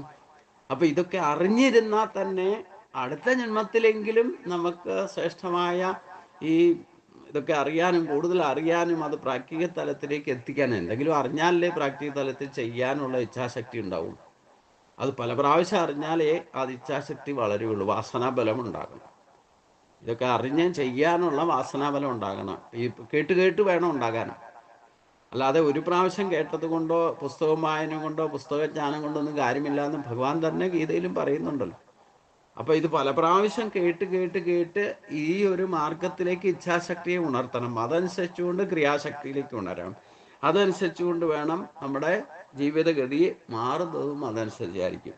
അപ്പം നമ്മുടെ ശരീരത്ത് തന്നെ ഉള്ള ശക്തികളാണ് നമ്മുടെ അനന്തരഗതി നിർണയിക്കുന്നതും അതനുസരിച്ചുകൊണ്ടായിരിക്കും പുനർശരീരപ്രാപ്തിയിലേക്ക് പോകുന്നതും എന്ന് ഉറപ്പിച്ചു കൊള്ളണം. ഈ പറയുന്നതൊക്കെ പുറത്തുള്ള കാര്യമൊന്നുമില്ല, നമ്മുടെ ശരീരത്തിലുള്ളതാന്ന് നമ്മൾ മനസ്സിലാക്കണം. അപ്പം വാമനീശ്വാസ സോമമണ്ഡല ഗോചര പിതൃയാന മിതിജ്ഞേയ വാമ ആശ്രിത്യ തിഷ്ഠതി. ഇടാനാടി ഇടതുവശത്ത് സ്ഥിതി ചെയ്യുന്നു. ഇതിലൂടെയാണ് ശ്വാസവായു അഥവാ അപാനൻ നാസാഗ്രത്തിൽ നിന്നും, അതായത് ഭ്രൂമധ്യം, മൂക്ക് എവിടുന്ന് തുടങ്ങുമോ അവിടുന്നാണ് നാസാഗ്രത്തിൽ നിന്നും ശരീരത്തിനുള്ളിലേക്ക് ഉള്ളിലൂടെ താഴേക്ക് പോകും. ഈ നാഡി ഭ്രൂമധ്യമാകുന്ന നാസാഗ്ര പ്രദേശത്ത് നിന്നും, നാസാഗ്ര എന്ന് പറയുന്നത് ഇവിടെ ക്ലിയർ ആയിട്ട് പോകാൻ പറയുന്നുണ്ട്, നാസാഗ്രേ എന്ന് എടുത്ത് പറയുന്നുണ്ട്. അപ്പോൾ അതുകൊണ്ട് ആ നാസാഗ്രത്തിൽ, അതായത് മൂക്ക് എവിടെ നിന്ന് തുടങ്ങുന്നോ അതാണ് നാസാഗ്രം അഥവാ ഭ്രൂമധ്യത്തിൽ സഞ്ചരിച്ച് താഴോട്ട് ഗമിക്കും. പിതൃയാനം എന്നറിയപ്പെടുന്ന ഈ നാഡീമാർഗം മൂലാധാര ദേശത്ത് ചെന്ന് അവസാനിക്കുന്നു. പുണ്യം ചെയ്യാത്തവരുടെ ആത്മാവ് ഈ മാർഗത്തിലൂടെ ആയിരിക്കും ഗമിച്ച് മൂലാധാര ഭാഗത്തെത്തി അധോ ഭാഗത്തുള്ള ഏതെങ്കിലും ദ്വാരം എന്ന് പറയാൻ കൂടുതലായിട്ട് ദ്വാരങ്ങളൊന്നുമില്ല. പ്രധാനമായിട്ടുള്ളതും ആ ജനനേന്ദ്രിയത്തിൻ്റെ ദ്വാരവും അതേപോലെ തന്നെ മലമൂത്ര വിസർജനം ചെയ്യുന്ന ആ ദ്വാരങ്ങളെ, രണ്ട് ദ്വാരങ്ങളെ അധോമുഖത്തുള്ളൂ എന്ന് മനസ്സിലാക്കുക. അപ്പം ഈ ഗുദത്തിലൂടെ പ്രാണൻ പോയാൽ അത് ശ്രേഷ്ഠമായ മരണമല്ല എന്ന് കാർന്നമാർ തന്നെ പറഞ്ഞ് കേട്ടിട്ടുണ്ടാകുമല്ലോ. ഇനി അതിനൊരു ഉദാഹരണം കൂടെ പറയാം. ഈ വ്യാഖ്യാതാവ് അടുത്ത കാലത്ത് യോഗീശ്വരൻ എന്ന് പറയപ്പെട്ടിരുന്ന ലോകപ്രസിദ്ധനായിരുന്ന ഒരു സ്വാമി മലവിസർജനത്തിന് കക്കൂസിൽ ചെന്നിരുന്നപ്പോൾ അവിടെ വെച്ച് പ്രാണൻ പോയതായിട്ട് പത്രവാർത്തകളിൽ നിന്നും മനസ്സിലായി. ഈ വിധത്തിലുള്ള അന്ത്യത്തിൽ നിന്നും അദ്ദേഹം ഒരു യോഗി ആയിരുന്നില്ലെന്നും പുണ്യകർമ്മങ്ങൾ പോലും ചെയ്യാതെ പാചകക്കസത്ത് മാത്രം നടത്തിയിരുന്ന ഒരു കുയോഗി ആയിരുന്നുവെന്നും നമുക്ക് ബോധ്യമാകുന്നതാണ്. പിതൃയാനത്തിലൂടെ പിതൃലോകം പ്രാപിച്ചവർ ചെയ്ത ദുഷ്കർമ്മത്തിന് അനുസരിച്ചുള്ള കഷ്ടതകളെ അനുഭവിച്ച് വീണ്ടും ജനിച്ച് കർമ്മബന്ധനങ്ങളെ പ്രാപിക്കുന്നു. അപ്പൊ സന്യാസികളൊക്കെ ഈ സമാധിയായി എന്ന് പറയുന്നതല്ലാതെ മാരാരോഗം വന്ന് മരിച്ചിട്ടുണ്ടെങ്കിൽ അവനവൻ്റെ ബോധം പോലും ഇല്ലാതെ, ശരീരബോധം ഇല്ലാതെ, ഇല്ലെങ്കിൽ ആത്മബോധമില്ലാതെയാണ് ശരീരത്തിൽ ഈ മാർഗത്തിലൊക്കെ പ്രാണൻ പോയതെങ്കിൽ അത് യഥാർത്ഥ സമാധിയല്ല. കാര്യം സമാധി മണ്ഡപമൊക്കെ ഉണ്ടാക്കി വെച്ചിട്ട് നമ്മൾ പഴയ സന്യാസി മഠങ്ങളിലൊക്കെ പോയാൽ ഒരുപാട് സമാധി മണ്ഡലങ്ങൾ കാണാം. വർഷത്തിലൊരിക്കൽ അവിടെ യോഗീശ്വര പൂജയൊക്കെ നടത്തുന്നത് നമുക്ക് കാണാം. അപ്പം ശരിക്കും യോഗീശ്വരനായോ എന്ന് ചോദിച്ചാൽ ഈശ്വരനാകാൻ യോഗ്യത ഉള്ളവരെയാണ് ഈ യോഗീശ്വരൻ എന്ന് പറയാം. യഥാർത്ഥ യോഗി ആയിരിക്കുന്ന ആൾക്ക് വീണ്ടും ജനിച്ചു വരേണ്ടി വരില്ല. സന്യാസി ആയാൽ പോലും ഇത്തരത്തിലാണ്, അധോമുഖത്തൂടെയാണ് പ്രാണൻ പോകുന്നതെങ്കിൽ തർക്കമെന്നേ, സംശയലേശമെന്നേ ആ സന്യാസി തിരിച്ച് വന്ന് ജനിക്കേണ്ടി വരും. അത് ചിലപ്പം അതേ കുലത്തിൽ, പൂർവാശ്രമത്തിൽ തന്നെ വന്ന് ജനിക്കും. സന്യാസി മഠത്തിൽ ഒരിക്കലും വന്ന് ജനിക്കാൻ സാധ്യതയില്ല. അപ്പോൾ പൂർവാശ്രമത്തിലായിരിക്കും വന്ന് ജനിക്കുക. അതായത് പൂർവ്വ ബന്ധുക്കളുടെ ഇടയിൽ തന്നെ ആയിരിക്കും വീണ്ടും വന്ന് ജനിക്കുക. യാതൊരു സംശയമില്ല. പിന്നെ ഈ ശ്വാസഗതിയിൽ ശ്രദ്ധിക്കേണ്ട, ഞാൻ പറഞ്ഞു, നമ്മൾ ഓരോ ശ്വാസം എടുക്കുമ്പം നമ്മൾ ഇതിൽ തന്നെ കഴിഞ്ഞ അധ്യായത്തിൽ പഠിച്ച ഒരു ദിവസം എത്ര പ്രാവശ്യം ശ്വാസം എടുക്കുന്നതെന്നുള്ളത് 21,600 സംതിങ് ആണ് കഴിഞ്ഞ ദിവസം നമ്മൾ ക്ലാസ് എടുത്തപ്പോൾ കഴിഞ്ഞ അധ്യായത്തിൽ പറഞ്ഞത് ഒരു ദിവസം ശ്വാസം എടുക്കുന്നത്.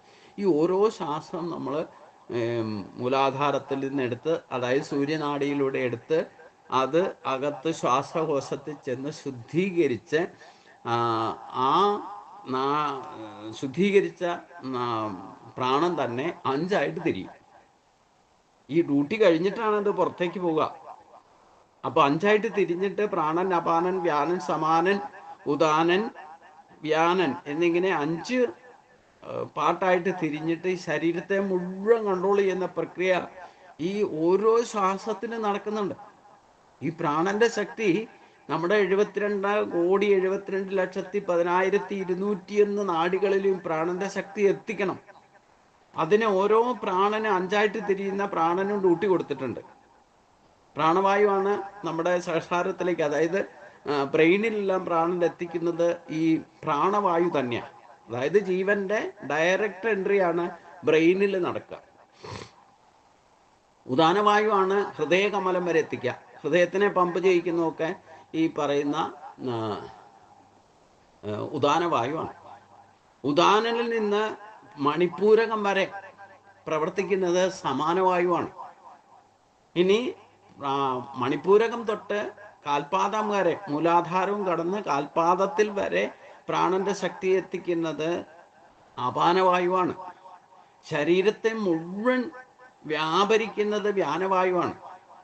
അപ്പൊ ഈ 5 പ്രക്രിയയ്ക്ക് ശേഷമാണ് ഈ പ്രാണൻ നമ്മൾ നിശ്വാസവായുവിലൂടെ പുറത്തേക്ക് വിടുന്നത്.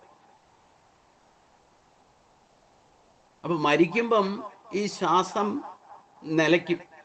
നിലച്ചിട്ട് ബാക്കിയുള്ള ശ്വാസം പ്രാണനോട് കൂടി അപാനനായിട്ട് താഴേക്കാണ് പോകുന്നതെങ്കിൽ, അതായത് മലദ്വാരത്തിലൂടെയോ അതേ മൂത്രത്തിന് നാളിയിലൂടെയാണ് പുറത്തു പോകുന്നതെങ്കിൽ ഈ മരണം പിതൃലോകം വരെ എത്തുള്ളൂ. ഇല്ലെങ്കിൽ അധോ യോനിയിൽ ജനിക്കാൻ ഇടവരുന്നതും ഇത്തരത്തിൽ പ്രാണൻ പോകുമ്പോഴാണ്. അപ്പൊ എന്തിലാണ് വാസനാബലം? അതനുസരിച്ചുകൊണ്ടായിരിക്കും പ്രാണന്റെ ഗതി. മനുഷ്യജന്മത്തിന് ഉതകുന്ന രജോ ഗുണത്തിൽ അടിസ്ഥാനപ്പെടുത്തിക്കൊണ്ടാണ് പ്രാണൻ പോകുന്നതെങ്കിൽ പിതൃലോകം വരെ പോയിട്ട് വീണ്ടും മനുഷ്യനായിട്ട് തന്നെ ജനിക്കും. അതേസമയം വാസനാബലം നമുക്ക് അറ്റാച്ച്ഡ്, കൂടുതലും മമതാബന്ധവും മറ്റു മൃഗങ്ങളുമായിട്ട്, ഏതെങ്കിലും മൃഗമായിട്ട് അറ്റാച്ച്മെന്റ് ഉണ്ടായിട്ട് പണ്ടേ ഉണ്ട്. നമ്മൾ 84 ലക്ഷം കടന്നു വന്നതാ. അതുകൊണ്ട് ഏത് വേണമെങ്കിലും വാസനാബലം പിടിക്കാം. ഏതിനോടാണ് നമുക്ക് ഇഷ്ടം, വാസനാബലം ഉള്ളത്, ആ യോനിയിൽ പോയി ജനിക്കും. ഇനി ഒരേ ഒരു മാർഗമുള്ളൂ ഊർധ്വമൂലത്തിലേക്ക് പോകണമെന്നുണ്ടെങ്കിൽ, ഊർധ്വം ഗച്ഛന്തി സത്വസ്ഥ, സത്വഗുണാത്മകമാകണം നമ്മുടെ സ്വഭാവം. ഇതാണ് ഗുരുവായൂരപ്പൻ പറയുന്നത്, സ്വഭാവം മാറ്റൂ, സ്വഭാവം മാറ്റൂ. എന്നെ കണ്ടിട്ട് നിങ്ങളുടെ സ്വഭാവം, ഞാൻ സാത്വിക ഭാവം പ്രകടമാക്കുന്നുണ്ട്, ആ പ്രകടമാകുന്ന ഭാവം സാത്വിക ഭാവമാണ് ഗുരുവായൂരപ്പൻ. ഭഗവാൻ ഗുണാതീതനാണെങ്കിലും നമ്മളെ കാണിച്ചു തരാൻ വേണ്ടിയിട്ട് സാത്വിക ഭാവത്തിലാണ് നമുക്ക് സുഖവും ശാന്തിയും സമാധാനവും ജീവിതത്തിൽ പോലും അനുഭവിക്കാൻ സാധിക്കും. അപ്പം നമ്മൾ അതിൻ്റെ ഗുണമൊക്കെ അനുഭവിക്കുന്നുണ്ട് ജീവിച്ചിരിക്കുമ്പോൾ. ശരീരത്തോട് ഏത് തരത്തിലുള്ള സുഖം അനുഭവിക്കുന്നുണ്ടോ ആ സാത്വിക ഗുണപ്രഭാവം കൊണ്ടാണ് ആ സുഖം അനുഭവിക്കാൻ സാധിക്കുക. ഇന്ദ്രിയ ഭോഗസുഖങ്ങളായിക്കോട്ടെ, മനസ്സുകൊണ്ടോ ഇന്ദ്രിയങ്ങളെ കൊണ്ടോ കണ്ടിട്ടോ കേട്ടിട്ടോ ഒക്കെ അത് സുഖം തോന്നുന്നുണ്ടെങ്കിൽ ആ സുഖം എന്ന് പറയുന്ന അനുഭവം സത്വഗുണത്തിൽ നിന്നുണ്ടാകുന്ന പ്രഭാവമാണ്. അത് നിലനിർത്താൻ സാധിച്ചാൽ മതി. അതിനെ പോഷിപ്പിക്കാനാണ് ഭഗവാൻ ദേവാൻ ഭാവേ താൻ ഏനതേ ദേവ ഭാവേന്തുവാക പരസ്പരം ഭാവേന്തക ശ്രേയ പരമവാപ്സ്യത എന്ന് പറഞ്ഞത് എന്തുകൊണ്ടാ? അതാണ് സത്വഗുണത്തെ പോഷിപ്പിക്കൂ. അതാണ് ദേവം ജ്ഞാനത്തിലേക്ക് ഉയരാനുള്ള മാർഗം എന്ന് ആവർത്തിച്ച് ഭഗവാൻ പറയുന്നുണ്ടല്ലോ. ഇനി 13ാമത്തെ ശ്ലോകത്തിൽ പറയുന്നു, ഗുദസ്യ പൃഷ്ഠഭോഗേസ്മിൻ വീണാ ദണ്ഡസ്യ ദേഹബൽ ദീർഘാസ്തിം മൂർധനി പര്യന്തം ബ്രഹ്മ ദണ്ഡീതി കദ്യതേ. പൃഷ്ഠഭാഗത്ത് ഗുദസ്ഥാനത്ത് നിന്നും ആരംഭിക്കുന്ന ഒരു ദീർഘാസ്ഥിയുണ്ട്. വീണാദണ്ഡം പോലുള്ള, അതായത് വീണയുടെ ദണ്ഡം പോലുള്ള ഈ ദീർഘത്തിലുള്ള അസ്ഥി മൂർധാവിൽ ചെന്ന് അവസാനിക്കും.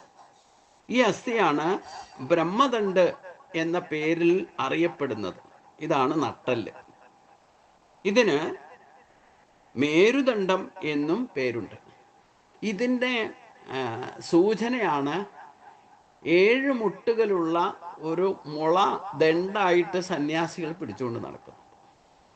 അതിൻ്റെ മുകളിൽ വളരെ കൃത്യമായിട്ട് പൊതിഞ്ഞു കെട്ടി ഒരു സ്ഥാനം കാണുന്നുണ്ട്. സഹസ്രാരപത്മത്തിൻ്റെ ബന്ധനമാണ്. 2 അങ്കുലം നീളത്തിലാണ് ഒരു ദണ്ടിൻ്റെ മുകളിൽ ഒരു കെട്ടൊക്കെ കാണുന്നു. ശ്രദ്ധിച്ചാൽ അത് വളരെ അലങ്കരിച്ചൊക്കെ കൊണ്ടുനടക്കുക അവർ ചിലപ്പോൾ. ഇതാണ് സഹസ്രാരപത്മത്തിലെ 2 അങ്കുലം മുകളിലുള്ള ഭഗവാനുമായിട്ടുള്ള ബന്ധവും. ഈ ദണ്ഡം കാണിക്കുന്നത് നട്ടെല്ലിൻ്റെ സൂചനയാണ്. ഇതിന് 7 മുട്ടൽ കാണുന്നുണ്ടെങ്കിൽ 6 മുട്ടുകൾ സഹസ്രാരം, 6 ആധാരചക്രങ്ങളും 7ാമത്തത് സഹസ്രാരപത്മവുമാണ് കാണിക്കുന്നത്. അപ്പോൾ എനിക്കും തന്നെ തോന്നിയിട്ട് എന്തിനാ ഈ വടിയും പിടിച്ചുകൊണ്ട് നടക്കണേ, എന്താ അതിൻ്റെ ഉദ്ദേശം? ഒരു മുളയുടെ ദണ്ട് സന്യാസം സ്വീകരിച്ച എല്ലാ ശങ്കരപാരമ്പര്യത്തിലൊക്കെ നിർബന്ധമായിട്ടും അത് കയ്യിലുണ്ടാവും. അത് ഒരു ഈശ്വര തുല്യമായിട്ടാണ് അവർ കൈകാര്യം ചെയ്യുക. നിലത്ത് വയ്ക്കില്ല. അങ്ങനെയൊക്കെ എവിടെ പോയാലും അത് പ്രത്യേകമായിട്ട് ഒരു സ്ഥാനത്തെ വയ്ക്കുള്ളൂ. നമസ്കരിക്കുന്ന സമയത്തും അത് പിടിച്ചുകൊണ്ടല്ല നമസ്കരിക്കുക, അത് ശ്രേഷ്ഠമായ സ്ഥാനത്ത് ഉറപ്പിച്ചിട്ട് അതിനെയാണ് നമസ്കരിക്കുക. എന്തുകൊണ്ടാ? ഈ പ്രാണന്റെ ഗതി തീരുമാനിക്കുന്നത് നട്ടെല്ലാണെന്നർത്ഥം. ഈ പിങ്കള രണ്ടും അടച്ചിട്ട് സുഷുമ്നയിലൂടെ പ്രാണൻ സഞ്ചരിക്കണം. അപ്പോഴാണ് ശരിക്കും സഹസ്രാരപത്മത്തിൽ കൂടെ പ്രാണനെ വിടാനും സാധിക്കും. ആ ഒരു പ്രാക്ടീസ് കൊണ്ട് മാത്രമേ യഥാർത്ഥത്തിൽ നമുക്ക് ഈശ്വരപ്രാപ്തിയിലേക്ക് എത്താൻ സാധിക്കൂ. അതുകൊണ്ടാണ് ഇവിടെ പറയുന്നത്, ഗുദസ്യ പൃഷ്ഠഭോഗേസ്മിൻ വീണാ ദണ്ഡസ്യ ദേഹബൽ ദീർഘാസ്തിം മൂർധനി പര്യന്തം ബ്രഹ്മദണ്ഡീതി കദ്യത. പൃഷ്ഠഭാഗത്ത് ഗുദസ്ഥാനത്ത് നിന്ന് ആരംഭിക്കുന്ന ഈ ദീർഘാസ്തി, അതാണ് നട്ടല്. വീണാദണ്ഡ് പോലെ തന്നെ അതിൻ്റെ കുശേരുക്കളൊക്കെ ശ്രദ്ധിച്ചാൽ അറിയാം. വീണയിലെ നാദം ബ്രഹ്മത്തെ പുറപ്പെടുപ്പിക്കുന്ന ആ ഒരു സമാന ഭാവമാണ് ഈ നട്ടെല്ലിനുള്ളതെന്നർത്ഥം. അതുകൊണ്ടാണ് വീണാദണ്ഡ് പോലെ എന്ന് ഭഗവാൻ എടുത്തു പറയാൻ കാരണം. ഈ ദീർഘാസ്തി മൂർധാവിൽ ചെന്ന് അവസാനിക്കും. വീണയുടെ തല കണ്ടാൽ തന്നെ നമ്മുടെ തലയോട്ടി ഇല്ലേ, തലയുടെ ഒരു ഭാവമാണ്, മനസ്സിലായില്ലേ? അപ്പോൾ അതാണ് വീണാദണ്ഡെന്ന് ഭഗവാൻ എടുത്തു പറയാൻ കാരണം. ഈ അസ്ഥിയാണ് ബ്രഹ്മദണ്ഡ് അഥവാ നട്ടെല്ല്. ഇതിന് മേരുദണ്ഡം എന്നും പേരുണ്ട്. അപ്പം നമ്മുടെ നട്ടെല്ലിലാണ് ഈ പറയുന്ന ശക്തി മുഴുവൻ സംഭരിച്ചിരിക്കുന്നത് എന്ന് മനസ്സിലാക്കിക്കൊള്ളണം. ഈശ്വര ശക്തി മുഴുവൻ സുഷുമ്നയിലാണ് ശരിക്കും സംഭരിച്ചിരിക്കുന്നത്. അതിൻ്റെ ലേശം പ്രഭാവമാണ് ഈ ഇടയിലൂടെയും പിങ്കളയിലൂടെയും ശരീരത്തെ എല്ലാ നാഡികളെയും പ്രവർത്തിപ്പിക്കുന്നത് ഈ പ്രാണശക്തിയാണ്. മാറ്ററും എനർജിയാണ്. ശരിക്കും സയൻസ് പറഞ്ഞാൽ തന്നെ എനർജിയാണ് നമ്മുടെ നട്ടെല്ലിനകത്തുള്ളത്. നമ്മുടെ മാറ്ററാണ് ശരീരം. ഇലക്ട്രോണും പ്രോട്ടോണും ഒന്നിച്ച് ചേർന്നാലേ ഒരു വസ്തു തന്നെ കാണുള്ളൂ. ആറ്റം പോലും സ്ഥിതി ചെയ്യുന്ന അങ്ങനെയാണെന്നൊക്കെ പഠിച്ചിട്ടുണ്ട്. ഞാൻ സയൻസ് പണ്ഡിതനൊന്നുമല്ല, മലയാള പണ്ഡിതനുമല്ല, സംസ്കൃത പണ്ഡിതനുമല്ല. പക്ഷേ ഇതൊക്കെ നമ്മൾ ചിന്തിക്കുമ്പം, പരിചിന്തനം ചെയ്യുമ്പം തന്നെ നമ്മുടെ ഉള്ളിൽ നിന്ന് വരുന്നുണ്ടെങ്കിൽ ആ ഈശ്വരീയമായ ശക്തി ഊർധ്വമൂലത്തിലേക്ക് ഉയർന്നിട്ട് അതിൽ നിന്നാണ് ഈ ജ്ഞാനത്തിൻ്റെ പ്രകാശം ഉണ്ടാകുന്നത്. ഭൗതികമായിട്ടോ ഇല്ലെങ്കിൽ ആത്മീയമായിട്ടോ നമുക്ക് ഏത് തരത്തിലും അറിവിനെ ഉപയോഗിക്കാൻ സാധിക്കുന്നുണ്ടെങ്കിൽ ഈ നട്ടെല്ല് തന്നെയാണ് നമ്മുടെ ദണ്ഡനീതി നടപ്പാക്കുന്നതും. അതാണ് ഊർധ്വം ഗച്ഛന്തി സത്വസ മധ്യേ തിഷ്ഠന്തി രജസ ജഗന്യ ഗുണവർത്തിത്വ അതോ ഗച്ഛന്തി താമസ എന്ന് പറഞ്ഞതും ഗീതയിൽ 6-ാം അധ്യായത്തിൽ ഭഗവാൻ പറഞ്ഞതും അതുകൊണ്ടാണ്. ഉദ്ധരേദാത്മനാത്മാനം, ഉറങ്ങിക്കിടക്കുന്ന ജീവശക്തിയെ മൂലാധാരത്തിൽ നിന്ന് സൂര്യമണ്ഡലം വഴി പിങ്കള നാഡി വഴി ഉയർത്തിക്കൊണ്ടുവരൂ. അതിനെ മൂർധമൂലത്തിൽ എന്ന് പറഞ്ഞാൽ ഈ ഭ്രൂമത്തെ സ്ഥിതം ചെയ്യുക. കുറച്ചു നേരം സാന്നിധ്യം മാത്രം കൊണ്ടാണെങ്കിൽ അതിനെ സ്ഥിതം ചെയ്യാൻ തുടങ്ങിയാൽ മനസ്സടങ്ങും. ആ ശക്തി ഉണരാതെ ഒരിക്കലും മനസ്സിനെ നമുക്ക് അടക്കാൻ സാധ്യമല്ല. മനസ്സ് ചാടിക്കളിച്ചുകൊണ്ടിരിക്കും. അപ്പം മനസ്സിൻ്റെ ഉടമയാരോ അതിനെ നിയന്ത്രണത്തിലാക്കണം. അത് മനസ്സിൽ പ്രവർത്തിക്കാൻ തുടങ്ങണം. അപ്പോൾ മാത്രമേ മനസ്സടങ്ങൂ. ഒരു നിമിഷത്തേക്ക് ഒന്നും അടങ്ങിയാൽ മതി, അപ്പം ഇത് യോഗസ്ഥിതിയിലെത്തും. അതാണ് കഴിഞ്ഞ 10-ാമത്തെ ശ്ലോകത്തിൽ പറഞ്ഞത്. നാസാഗ്രമായ ഭ്രൂമധ്യഭാഗത്ത് ഒരു മുഹൂർത്ത നേരം മനസ്സിനെ അടക്കിയാൽ അവൻ യോഗിയായി. അതിന് യോഗാഭ്യാസം ചെയ്യുക തന്നെ വേണം. കാരണം ഇത് ഇടയ്ക്കിടയ്ക്ക് ചാടിപ്പോകുന്ന സംഗതിയാണ്. വ്യൂ പോയിന്റ് ഒന്നിൽ നിന്നാൽ അത് ദിവസവും പ്രാക്ടീസ് ചെയ്യണം. കുറച്ച് നേരമെങ്കിലും, മുഹൂർത്ത സമയമെങ്കിലും. അതാണ് ഭഗവാൻ പറയുന്നത്. അപ്പം ഈ അഭ്യാസം നിരന്തരം ചെയ്യണം. പിന്നീട് ഭഗവാൻ പറയുന്നു 14-ാമത്തെ ശ്ലോകത്തിൽ, തസ്യന്തേ സുക്ഷിരം സൂക്ഷ്മം ബ്രഹ്മനാഡീതി സൂരിഭി. ആ ബ്രഹ്മദണ്ഡിൻ്റെ, അതായത് നട്ടലിൻ്റെ അകത്തായിട്ട് സൂക്ഷ്മമായ ഒരു സുഷിരമുണ്ട്. വിദ്വാൻമാർ ഈ സുഷിരത്തെയാണ് ബ്രഹ്മനാഡി അഥവാ സുഷുമ്നാ നാഡി എന്ന് പറയുന്നത്. അതായത് ഇടത്തും വലത്തിനും മധ്യത്തിലുള്ള നാഡിയാണ് ബ്രഹ്മനാഡി അഥവാ സുഷുമ്നാ നാഡി. അത് നട്ടലിനകത്ത് ഈ ബ്രഹ്മദണ്ഡ് എന്നറിയപ്പെടുന്ന ഈ നട്ടലിനകത്ത് ഇടത്തും വലത്തും ഓരോ സുഷിരമുണ്ട്. ഇതിൻ്റെ മധ്യത്തിലുള്ള സുഷിരത്തിലൂടെ പ്രാണനെ ചലിപ്പിക്കുമ്പോഴാണ് ഇത് യഥാർത്ഥത്തിൽ പ്രാണന്റെ സഞ്ചാരം. ഇതിനെയാണ് ഭഗവാൻ ശ്രീകൃഷ്ണൻ പുരുഷസ്ഥാനത്ത് നിന്നുകൊണ്ട് ഇടത്തും വലത്തും, അതായത് സത്യഭാമയും രുക്മിണിയും സഹധർമ്മിണിമരായിട്ട് ചിന്തിക്കാൻ കാരണം ഏറ്റവും പ്രധാനപ്പെട്ട 2 നാഡികളാണ്. ഭഗവാനാണ് സുഷുമ്നാ നാഡിയിൽ സ്ഥിതി ചെയ്യുന്നത്. ഇടത്തും വലത്തും നിൽക്കുന്നത് സത്യഭാമയും സൂര്യനാഡിയും ചന്ദ്രനാഡിയാണെന്നർത്ഥം. ഇതൊക്കെ നമ്മൾ എന്താ പറഞ്ഞ എങ്ങനെയൊക്കെ ചിന്തിക്കാമെന്ന് ചോദിച്ചു കഴിഞ്ഞാൽ ഇങ്ങനെയൊക്കെയാണ് ചിന്തിക്കേണ്ടത്. ആത്മബോധം ഉണ്ടായാലേ ഇതൊക്കെ തിരിച്ചറിയാൻ സാധിക്കും.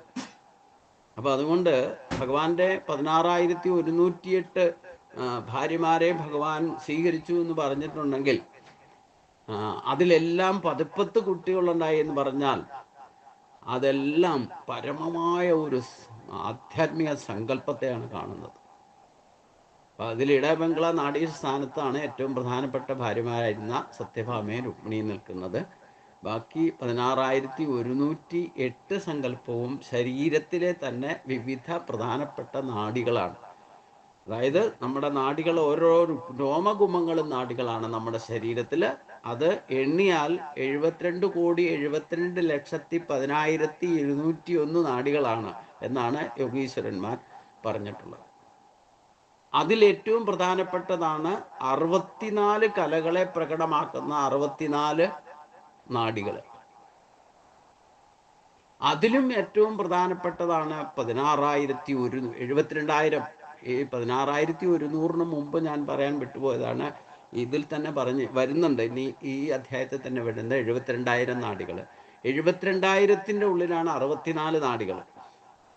ഈ 64 നാഡികളുടെ ഉള്ളിലാണ് 72,000 നാഡികൾ, അതിൽ 16,100, അതിൽ 64 നാഡികൾ, അതിൽ 18 നാഡികൾ, അതിൽ 8 നാഡികൾ. 8 നാഡികളിൽ ഏറ്റവും പ്രധാനപ്പെട്ട നാഡികളാണ് ഇടപിംഗള. അതിലും പ്രധാനപ്പെട്ടതാണ് ഒരൊറ്റ നാഡി, അതാണ് സുഷുമ്ന. അതാണ് നട്ടലിനകത്ത് വളരെ സൂക്ഷ്മമായിട്ട്, അതായത് ബ്രഹ്മദണ്ഡിൻ്റെ അഥവാ നട്ടലിൻ്റെ അകത്തായിട്ട് സൂക്ഷ്മമായിട്ട് ഒരു സുഷിരമുണ്ട്. വിദ്വാൻമാർ ഈ സുഷിരത്തെയാണ് ബ്രഹ്മനാഡി അഥവാ സുഷുമ്ന നാഡി എന്ന് പറയുന്നത്. ഇതിലാണ് യഥാർത്ഥത്തിൽ നമ്മൾ ഇടയിലും പിങ്കളയും ബന്ധിച്ചിട്ട് സുഷുമ്നയിലൂടെ പ്രാണൻ ചലിക്കാൻ തുടങ്ങണം. അതിനാണ് ഈ ക്രിയായോഗം പ്രാക്ടീസ് ചെയ്യണമെന്ന് പറയുന്നത്. അതിനാണ് ഈ കുംഭകവും പൂരകവും ഒക്കെ ചെയ്യണമെന്ന് പറയുന്നത്. കുറച്ചു നേരം ബന്ധിച്ച് നിർത്തി കഴിഞ്ഞാൽ പിന്നെ ഓട്ടോമാറ്റിക്കായി അതിലൂടെ പ്രാണൻ ചലിക്കാൻ തുടങ്ങുന്നു. അത് നമ്മൾ ഇത് എന്താ പറഞ്ഞേ, ഈ ഒരു അവസ്ഥയൊക്കെ ഉണ്ടാക്കാൻ ശ്രമിക്കണ്ട. നമ്മളിത് ഇച്ഛാശക്തി ഉണർത്തിക്കൊണ്ട് ആ മാർഗത്തിൽ മറ്റ് ജിജ്ഞാസ ഉണ്ടായാൽ മതി. പിന്നെ ഇച്ഛാശക്തി ഉണർന്ന് ക്രിയാശക്തിയിലേക്ക് എത്തുമ്പോൾ ഇതൊക്കെ ഉണ്ടാകുന്നതാണ്. ഉണ്ടാക്കാൻ ശ്രമിക്കണ്ട, ഉണ്ടാകുന്നതാണ്. നമ്മളിപ്പോൾ ഈ അവസ്ഥയിലെത്തിയത് നമ്മൾ തന്നെ വന്നതല്ലേ. ഇതില് ആരെങ്കിലുമൊക്കെ ഒരു വഴികാട്ടിയായിട്ടോ ഇല്ലേ മാർഗദർശനത്തിനോ ആരെങ്കിലും നിമിത്തമായിട്ടുണ്ടാകാം. പക്ഷേ നമുക്ക് തോന്നാതെ ആര് മാർഗദർശനം നൽകിയാലും നമുക്ക് തോന്നാതെ നമ്മൾ ആ മാർഗത്തിൽ പ്രവേശിക്കില്ലല്ലോ. അപ്പൊ നമ്മൾ ഉണ്ടാക്കുകയല്ല ചെയ്യുന്നത്, സ്വയമേവ ഉണ്ടാകുന്നതാണ്. എപ്പോൾ നമുക്ക് ആ യോഗ്യതയിലേക്ക് എത്താൻ യോഗം വരുമ്പോഴോ നമ്മൾ സ്വയം ആ മാർഗത്തിൽ പ്രവേശിക്കും.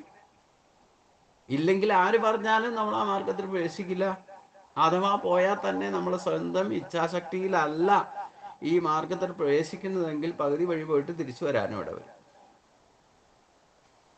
അപ്പൊ അതുകൊണ്ട് തസ്യാന്തേ സുഷിരം, അപ്പൊ നമ്മുടെ ശരീരത്തിൽ തന്നെയുള്ള കാര്യങ്ങളാണ് ഈ പറയുന്ന ബ്രഹ്മദണ്ഡ്. എല്ലാവർക്കും ഉണ്ട്. മനുഷ്യജന്മത്തിൽ സ്ത്രീയോ പുരുഷനായാലും നട്ടലില്ലാത്തവരാരില്ല. മറ്റ് മൃഗങ്ങൾക്കും നട്ടലുണ്ട്. പക്ഷെ മനുഷ്യന്റെ നട്ടലിലാണ് ഇത്രയധികം കാര്യങ്ങളുള്ളത്. മനസ്സിലാക്കാനുള്ള കപ്പാസിറ്റിയും അതിനെ ഗുണദോഷങ്ങളെ തിരിച്ചറിയാനുള്ള ശക്തിയും ഒക്കെ ഉള്ളതും മനുഷ്യന് മാത്രം. അതുകൊണ്ടാണ് ഭഗവാൻ പൂർണ്ണാവതാരം മനുഷ്യനായിട്ട് എടുത്ത് കാണിച്ചു തന്നത്. ഭഗവാൻ ഈ അസുരന്മാരൊക്കെ ഇല്ലാതാക്കാൻ വേണ്ടിയിട്ട് ഒരു അവതാരത്തിൻ്റെ ഒന്നും ആവശ്യമില്ല, സാന്നിധ്യം മാത്രം കൊണ്ട് ഇല്ലാതാക്കാം. മനുഷ്യനെ ബോധബലം മനുഷ്യായ പ്രതിബോധിതാം ഭഗവതാ നാരായണേന സ്വയം. വ്യാസനായിട്ട് പോലും വന്നത് ഭഗവാൻ തന്നെയാണ്. അത് നമ്മൾ തിരിച്ചറിയാത്തതാണ് നമ്മുടെ അജ്ഞത. അപ്പൊ അതുകൊണ്ട് ഇനി 15-ാമത്തെ ശ്ലോകത്തിൽ പറയുന്നത്, ഇടാ പിങ്കളയോർ മധ്യേ സുഷുമ്ന സൂക്ഷ്മരൂപിണി തസ്യാഗ്രേ സർവകം സർവം യസ്മിൻ സർവം പ്രതിഷ്ഠിതം. അതാണ് പറഞ്ഞത്. ഈ സുഷുമ്ന നാഡി വളരെ സൂക്ഷ്മമാണ്, അത് സുക്ഷിരമാണ്. ഇടാപിങ്കളയുടെ മധ്യത്തിലൂടെ സൂക്ഷ്മനാഡിയായിരിക്കുന്ന ഈ സുഷുമ്നയുടെ അഗ്രസ്ഥാനമായിരിക്കുന്ന ഭ്രൂമധ്യാന്തർഭാഗത്തെ ബിന്ദു, അതുകൊണ്ടാണ് ആജ്ഞാചക്രം എന്ന് പറയുന്നത്. അന്തർഭാഗത്തെ ബിന്ദു എന്ന് പറയുന്നത് ആജ്ഞാചക്രം, നമ്മൾ പൊട്ടുതൊടുന്ന ഭാഗത്തിൽ സർവസിദ്ധികളുടെയും ആസ്ഥാനമാണ്. ഈ പൊട്ടുതൊടുന്ന ഈ നെറുകയിൽ പുരിയത്തിൻ്റെ 2 പുരിയക്കൊടികളുടെ മധ്യത്തിൽ ഒരു സ്ഥാനം 50% ഓൾറെഡി ആക്ടിവേറ്റഡ്. ആ വിരൽ കൊണ്ട് ഒന്ന് ചലിപ്പിച്ച് നോക്കിയാൽ അവിടെ ഒരു മാഗ്നറ്റിക് പവർ എത്ര ബോധമില്ലാത്തവർക്കും അറിയാൻ സാധിക്കും. അപ്പം അതുകൊണ്ട് അതാണ് ഇവിടെ പറഞ്ഞ സുഷുമ്നയുടെ അഗ്രസ്ഥാനമായിരിക്കുന്ന ഭ്രൂമധ്യ അന്തർഭാഗത്തെ ബിന്ദു. അതുകൊണ്ടാണ് ഭഗവാൻ അതിന് തന്നെ പ്രാധാന്യം കൊടുക്കാൻ പറയും. ചിലർ ഹൃദയത്തിൽ ധ്യാനിക്കാൻ പറയും, ചിലർ വിശുദ്ധി ചക്രത്തിൽ ധ്യാനിക്കാൻ പറയും, ഇതിലേത് വേണമെങ്കിലും ധ്യാനിക്കാം. പക്ഷെ ഭഗവാൻ നമുക്ക് കാണിച്ചു തരുന്ന ഭ്രൂമധ്യത്തിൽ തന്നെ എന്നാണ് പറഞ്ഞത്. അതുകൊണ്ട് സർവസിദ്ധികളുടെയും ആസ്ഥാനം ഈ ആജ്ഞാചക്രമാണ്. മനസ്സ് തത്വസ്ഥനായിരിക്കുന്ന തത്വത്തിന് ആസ്ഥാനമായിരിക്കുന്ന ആ ബിന്ദുവിൽ സർവ പ്രപഞ്ചങ്ങളും ചരാചരങ്ങളും ദേവീദേവന്മാരും എല്ലാം പ്രതിഷ്ഠിതമായിരിക്കുന്നു. ഇതൊന്നും ഉറപ്പിക്കണം. നമ്മുടെ ശരീരത്തിലുള്ള ഒരു സ്ഥാനത്തെയാണ് പറയുന്നത് ഭ്രൂമധ്യത്തിൽ. നമ്മൾ ഏതൊക്കെ ദേവതകളെ യോ യാം യാം ധനുഭക്തക ശ്രദ്ധയാർച്ചിച്ചുമെത്തി ഏത് ദേവദേവന്മാരെ ഭജിച്ചാലും വേണ്ടില്ല, ഇവരുടെയൊക്കെ ഈ ദേവീ ദേവന്മാരുടെയൊക്കെ ആസ്ഥാനം പ്രതിഷ്ഠിതമായിരിക്കുന്നത് നമ്മുടെ തന്നെ ആജ്ഞാചക്രത്തിലാണ്. എന്തിനാ പിന്നെ പല ദേവന്മാരെ ഭജിക്കുക? നമ്മുടെ ഈ പൂർവ്വജന്മ വാസനാ ബലത്താൽ നമ്മൾ ഓരോരുത്തരെയും ഇഷ്ടപ്പെട്ടു വച്ചിട്ടുണ്ട്. അതുകൊണ്ട് ഇഷ്ടമുള്ള ദേവതയെ 33 കോടി ദേവതാ സങ്കല്പം പോലും ഇങ്ങനെ ഉണ്ടാകാൻ കാരണം പോലും നമ്മുടെ വ്യത്യസ്തമായ സ്വഭാവം കൊണ്ട് ഭഗവാൻ നമുക്ക് ഇങ്ങനെ ഒരു ചിന്താഗതിയിലേക്ക് പൊക്കോളാൻ പറഞ്ഞതാണ്. കാരണം നമുക്ക് ഇഷ്ടമുള്ളത് അല്ലാതെ നമ്മൾ ചെയ്യില്ല എന്ന് ഭഗവാൻ അറിയാം. അപ്പൊ ഇഷ്ടദേവതയെ ഉപാസിച്ചോളൂ. ഈ ഇഷ്ടദേവതയെ ഇരിക്കുന്ന എവിടെയാ? പ്രതിഷ്ഠിതമായിരിക്കുന്ന എവിടെയാ? നമ്മുടെ തന്നെ ശരീരത്തിൽ ആജ്ഞാചക്രത്തിലാണ്. അതാണ് ഭ്രൂമധ്യം എന്ന് പറഞ്ഞത്. ഇഷ്ടദേവതയെ ഉപാസിക്കണം, പരദേവതയെ ഭജിക്കണം, സർപ്പങ്ങളെ ആരാധിക്കണം എന്ന് പറഞ്ഞാലും ഈ ഇഷ്ടദേവതയുടെയും സർപ്പങ്ങളുടെയും പരദേവതയുടെയും ഒക്കെ എല്ലാ ദേവീ ദേവന്മാരും പ്രതിഷ്ഠിതമായിരിക്കുന്നത് ആജ്ഞാചക്രത്തിലാണെന്ന് ഭഗവാൻ വിഷ്ണു തന്നെ നമ്മളോട് പറയണം. ഇനി ഇത് കൺഫ്യൂഷൻ ഉണ്ടാക്കണ്ട. എന്തിനാ 33 കോടി ദേവതയും ഒരു ക്ഷേത്രത്തിൽ തന്നെ പോയാൽ 4 വശത്ത് ഓരോ ഉപദേവന്മാരൊക്കെ ഉണ്ട്. എല്ലാവരും സെൻട്രലൈസ്ഡ് ആയിട്ട് ഒരിടത്താണ് പ്രതിഷ്ഠിതമായിരിക്കുന്നത്. ഇതൊന്ന് മനസ്സിലാക്കി എടുക്കണം മാത്രം, ഉറപ്പിക്കണം സംശയലേശമെന്ന്. ഇത് മനസ്സിലാക്കാത്തവരാണ് ഈ മറ്റ് ദേവതകളെയൊക്കെ ഭജിക്കാൻ ഇടവരിക എന്നർത്ഥം. മനസ്സിലാക്കി കഴിഞ്ഞാലോ പരമമായതറിയാം. ഇത് മനസ്സിലാക്കി കിട്ടാനും കുറച്ച് വിഷമമാണ്. അതാണ് മനുഷ്യാണാം സഹസ്രേഷു കച്ചില്യ ഏതതാമവിസിദ്ധാനാം കശ്ചിന്മോ വേത്തി തത്തത എന്നൊക്കെ ഭഗവാൻ പറഞ്ഞത്. ആയിരക്കണക്കിന് ലക്ഷക്കണക്കിന് മനുഷ്യരുണ്ട്. അവരിൽ ആരാണ് എന്നെ ഭജിക്കുന്നത്? ഭജിക്കുന്നവരിൽ തന്നെ വിരലിലെണ്ണാവുന്നവരെ യഥാർത്ഥത്തിൽ ഞാൻ ആരാണെന്ന് മനസ്സിലാക്കുന്നുള്ളൂ എന്ന് ഭഗവാൻ പറഞ്ഞതിൻ്റെയും കാരണം അത് തന്നെയാണ്. അതുകൊണ്ട് നമ്മുടെ തന്നെ ശരീരത്തിലെ നട്ടെല്ല് എന്ന് പറയുന്ന ഒരു പ്രധാന സംഗതിയാണ്. ഇതാണ് ബ്രഹ്മദണ്ഡ്. ഇതിൽ ഇടതുവശത്താണ് സൂര്യമണ്ഡലം, വലതുവശത്താണ് ചന്ദ്രമണ്ഡലം. ഈ സൂര്യമണ്ഡലത്തിലൂടെയാണ് ശ്വാസം എടുക്കുന്നത്. അതായത് പിംഗള നാഡിയിലൂടെ ശ്വാസം എടുത്തു. അത് ഭ്രൂമത്തിൽ ചെന്ന് തട്ടിയിട്ടാണ് അത് ഈ ശരീരത്തിൻ്റെ എല്ലാ കൺട്രോളും ചെയ്യേണ്ടതൊക്കെ ഏൽപ്പിച്ചിട്ട് ആ നിശ്വാസമായി എടുക്കുന്ന ശ്വാസം തണുപ്പായിട്ട് അകത്തേക്ക് പോകുന്നത്. പുറത്തേക്ക് വിടുമ്പോൾ അത് ചൂടായിട്ട് വരിക.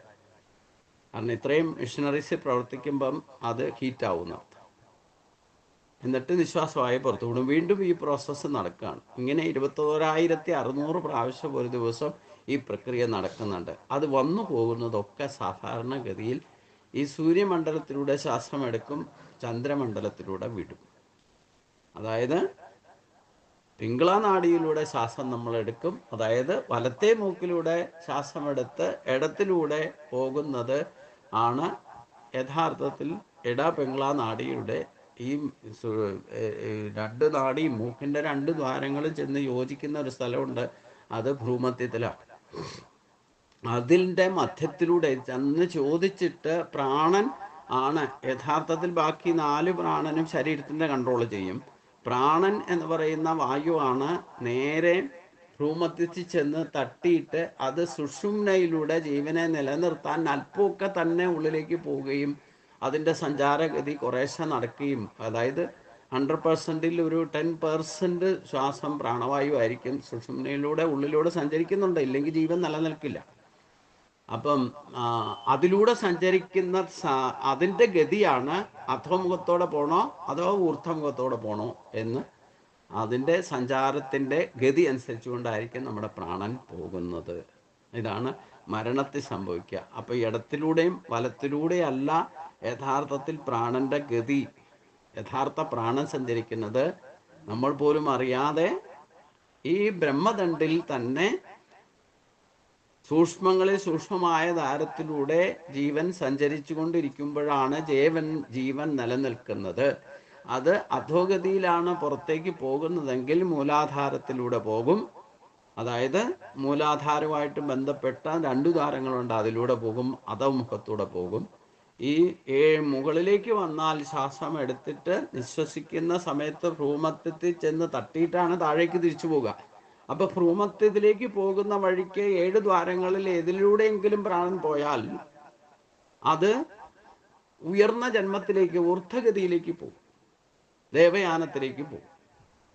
അഥവാ നമ്മൾ വീണ്ടും ജനിക്കേണ്ടി വന്നാലും സജ്ജനങ്ങളുടെ ഇടയ്ക്ക് ശ്രേഷ്ഠമായ കുലത്തിൽ വന്ന് ജനിക്കാനിട വരും. ഈ പറയുന്ന യോഗസിദ്ധിയൊക്കെ ഈ പറയുന്ന അവസ്ഥയൊക്കെ മനസ്സിലാക്കിയിട്ടുണ്ടെങ്കിൽ അതനുസരിച്ചായിരിക്കും അടുത്ത ജന്മം എന്നർത്ഥം. ഒരിക്കലും നഷ്ടപ്പെടില്ല. അതുകൊണ്ടാണ് ഈ സദ്മാർഗത്തിൽ സഞ്ചരിക്കുന്നവർക്ക് ഒരിക്കലും നാശം സംഭവിക്കില്ല എന്ന് ഭഗവാൻ ഗീതയിൽ ഉറപ്പ് നൽകുന്നത്. ഇനി ജീവിതകാലം മുഴുവൻ ദുരാചാരിയായിട്ട് നടന്നാലും അവസാനം ശിശുപാലനെ പോലെ ആയിരുന്ന ഒരാളാണെങ്കിലും വേണ്ടില്ല, പൂർവ്വജന്മ വാസനയും അതിൻ്റെ ഫലമൊക്കെ ഉണ്ടെന്ന് വെച്ച് കഴിഞ്ഞാൽ സാന്നിധ്യം മാത്രം കൊണ്ട് മോക്ഷം കിട്ടുകയും ചെയ്യും. അതാണ് ഭഗവാനിൽ ഇന്ന് ശിശുപാലന് മോക്ഷം കിട്ടാൻ കാരണം. ഈ സദസ്സിലുള്ളവർക്കും അത്ഭുതം കരമായിട്ട് അവരൊക്കെ അത് വീക്ഷിച്ചത് പ്രത്യക്ഷത്തിൽ കാണിച്ചു കൊടുത്തല്ലോ. ഈ ശിശുപാലൻ ഭഗവാനെ ചീത്ത പറഞ്ഞുകൊണ്ട് എന്നിട്ട് ശരീരം ഭഗവാൻ തന്നെ സുദർശനം ഉപയോഗിച്ച് ശരീരം ഉപേക്ഷിക്കുന്ന അവസ്ഥയിലേക്ക് ശരീരം ഉപേക്ഷിക്കേണ്ടി വന്നു. വീണുപോയാലും ആ പ്രാണൻ ഭഗവാനിലേക്ക് ചെന്ന് ചേരും. ഇതാണ് സദ്ഗതി എന്ന് പറയുന്നത്. അത് ഒരു ജന്മത്തിലെ ശേഷത കൊണ്ടൊന്നും അല്ല ശിശുപാലന് സാധ്യമായത്. പൂർവ്വജന്മാർജിതമായ ആ പുണ്യകർമ്മത്തിന്റെ ഫലവും കൂടെയാണ് ഭഗവാനുമായിട്ട് സംഘമുണ്ടായി. സംഘമോക്ഷമാണ് ലഭിച്ചത്. അതാണ് ദുരാചാരി ആയിരുന്നാലും അവസാന കാലത്ത് എന്നെ ശരണം പ്രാപിക്കാനുള്ള യോഗ്യതയോടുകൂടി വന്ന് ജനിച്ചിട്ടുണ്ടെങ്കിൽ ക്ഷിപ്രം ഭവതി ധർമാത്മാ, നിമിഷ നേരം കൊണ്ട് തന്നിലേക്ക് ചേർത്തു. അതാണ് ഒരു മനുഷ്യജന്മത്തിന്റെ ശ്രേഷ്ഠത എന്ന് കാണിച്ചു തരികയാണ്. യേഷാം ബ്രാഹ്മീസ്ഥിതി പാർത്ഥാൻ അയിനാം പ്രാപ്യമയുക്യതി സിത്വാസ്യ അന്ത്യകാലേബി ബ്രഹ്മനിർവാണം വൃച്ഛതി എന്ന് പറഞ്ഞല്ലോ. നമ്മൾ ഒരു ജന്മത്തിൽ കൊണ്ട് മാത്രം സംഭരിക്കേണ്ട യോഗ്യത അല്ല ഇത്. അനേക ജന്മങ്ങളിൽ സംഭരിച്ച് ഇതിനിടയ്ക്ക് എന്തെങ്കിലും ഗുരുത്തക്കേട് ചെയ്താലും അതിൻ്റെ ഫലവും കൂടെ അനുഭവിച്ചു കഴിയുമ്പം വീണ്ടും ഈ റൂട്ടിൽ പ്രവേശിക്കും. എപ്പോൾ യോഗ്യത സാന്നിധ്യം മുഹൂർത്ത സമയം കൊണ്ട് സാധിക്കുന്നു പറഞ്ഞല്ലോ. അയ്യേ അതിസുലഭം.